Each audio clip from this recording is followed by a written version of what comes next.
I want you to think about the last time you spent 20 minutes looking for something to watch and ended up watching nothing. Or the last time you stood in a coffee shop staring at a menu of 47 drinks and felt a strange, quiet panic rising in your chest.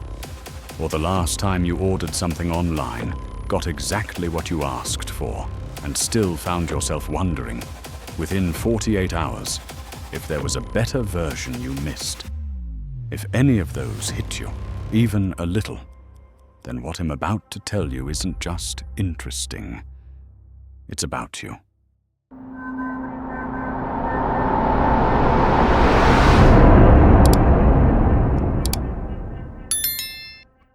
Here is something that should disturb you.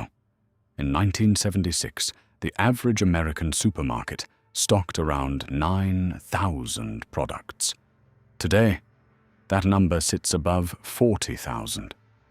Not 40,000 total across the country. 40,000. In one store. Near your house. And the people who built those stores, and those apps and those platforms and those streaming services, did so based on one of the most seductive lies in the history of modern economics. More choice means more freedom. More freedom means more happiness. It sounds so reasonable. It feels almost mathematical. If one option is good, 10 options must be better. If 10 is better, 1,000 must be extraordinary. But here is what nobody told you. Barry Schwartz, a psychologist at Swarthmore College, spent the better part of a decade documenting what actually happens when you give people more options than they can reasonably process. His conclusion, published in a book that made economists deeply uncomfortable, was simple. More options don't make us freer. They make us exhausted. Here's the mechanism. Every single time you make a choice, any choice, your brain treats it as a problem to be solved. It runs comparisons. It projects future outcomes. It models regret. It calculates risk. And that process has a cost. Psychologists call it decision fatigue. And here is the proof that it is real. A study published in the Proceedings of the National Academy of Sciences tracked over 1,100 judicial decisions made by Israeli parole judges over 10 months. In the morning, right after a break, prisoners had a roughly 65% chance of being granted parole. By the end of a long session, no break, more decisions made, that number collapsed to nearly zero. The judges weren't becoming crueler. Their decision-making capacity was simply depleted. The path of least resistance when your brain is tired is to say no, to keep things the same, to not decide. Now think about your day. You make hundreds of micro decisions before noon. What to wear? What to eat? What to read? What to answer? What to scroll past? What to click? And somewhere in the middle of all that, you sit down to do your actual work, the thing that requires your best thinking, and you wonder why it feels so hard. You are being asked to be the chief executive of your own existence every single hour of every single day. And most of us are running that company completely empty. In the year 2000, two psychologists named Sheena Iyengar and Mark Lepper ran one of the most quietly devastating experiments in the history of consumer behavior. They set up a tasting booth at an upscale grocery store in Menlo Park, California. On the first day, they put out 24 flavors of jam. On the second day, they put out 6. The 24-flavor booth drew a crowd. More people stopped. More people sampled. It was busier, louder, more exciting. Every metric of engagement was higher. And then the researchers looked at one final number: actual purchases. Customers who stopped at the 6-flavor booth were 10 times more likely to actually buy a jar. 10 times. Let that land. The booth that attracted more attention, more interest, more excitement, produced a fraction of the sales. Because at 24 options, something in the human decision-making system quietly breaks. The brain, overwhelmed by the weight of choosing correctly, makes the only choice that requires zero effort. It walks away. And this is not a quirk of jam shopping. A retirement savings study tracked nearly 800,000 employees across dozens of companies. The researchers found that for every 10 additional fund options added to an employer's retirement plan, employee participation dropped by 2%. People were opting out of their own financial future, not because they didn't want to save, not because they didn't understand the stakes, but because the act of choosing, when the options were too many, felt harder than doing nothing at all. Inaction became the rational response to abundance. Read that sentence again. It should unsettle you. We built an entire civilization on the premise that more options unlock more human potential, and the data keeps quietly, patiently telling us, past a certain threshold, they do the opposite. But this is only the surface of the problem, because I haven't told you about the people who do choose, the ones who push through the overwhelm, the ones who commit, who compare, who research, who decide. What happens to them? Barry Schwartz identified two fundamentally different types of decision makers. He called them maximizers and satisficers. A maximizer cannot rest until they are certain they have found the absolute best option. They read every single review before buying a blender. They apply for jobs they don't really want just to keep their options open. They order food at a restaurant and spend the meal quietly wondering if the person next to them made a better call. They are always optimizing, always scanning, always asking, is there something better in missing? A satisficer operates differently. They set a standard. When an option clears that standard, good enough, does the job, meets the requirements, they choose it. They close the tabs. They move on. Now, here is the part that feels almost cruel. Studies tracking both types across major life decisions, career choices, purchasing decisions, relationship choices, found that maximizers consistently achieve objectively better outcomes, higher job offers, better reviewed products, superior results by almost every measurable standard. And yet, maximizers are significantly less happy with those outcomes than satisficers are with theirs. The person who spent 3 weeks researching the best laptop ends up less satisfied with their purchase than the person who spent 20 minutes and bought something reasonable. The graduate who applied to 60 jobs and landed the highest paying offer is measurably less content with their career than the one who applied to 8, took the best of those, and got on with their life. How is this possible? Because the maximizer's victory always arrives with a shadow. For every option they chose, they are acutely, painfully aware of every option they didn't. The economist's term for this is opportunity cost, the value of the path you gave up. And for a maximizer in a world of 40,000 serial options, opportunity cost is not a concept. It is a way of living. Every decision they make trails a ghost.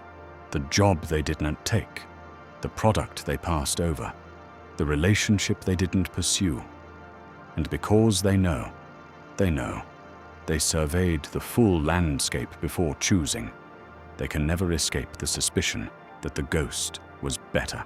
The satisficer is free of this, not because they're incurious, not because they don't care about quality, but because they understand, at some intuitive level, that the pursuit of the absolute best is a game you cannot win. There is no ceiling. There is always a better option just beyond the horizon. And the moment you accept that, The moment you stop playing, something quietly releases.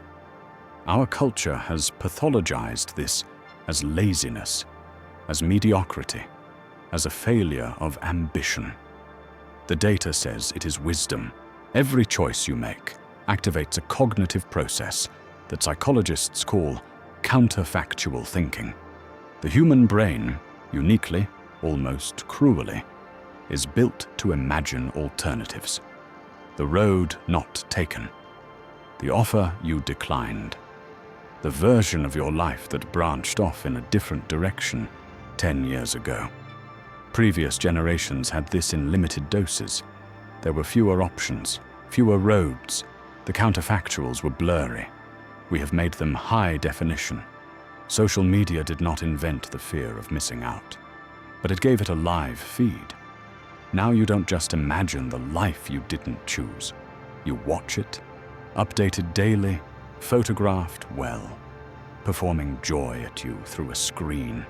The colleague who took the other job, the friend who moved to the city you almost moved to, the couple who look effortlessly happy in every post. You chose, you committed, you built something. And somewhere in a quiet moment, the question arrives uninvited. Did I choose right? That question, for many people, never fully goes away. And in a world that gave you every option, it carries a particular poison. Because if you chose wrong, you can only blame yourself. Which brings us to the darkest part of this story. There is a form of psychological pressure hiding inside the idea of unlimited choice, and it is rarely named directly. It goes like this.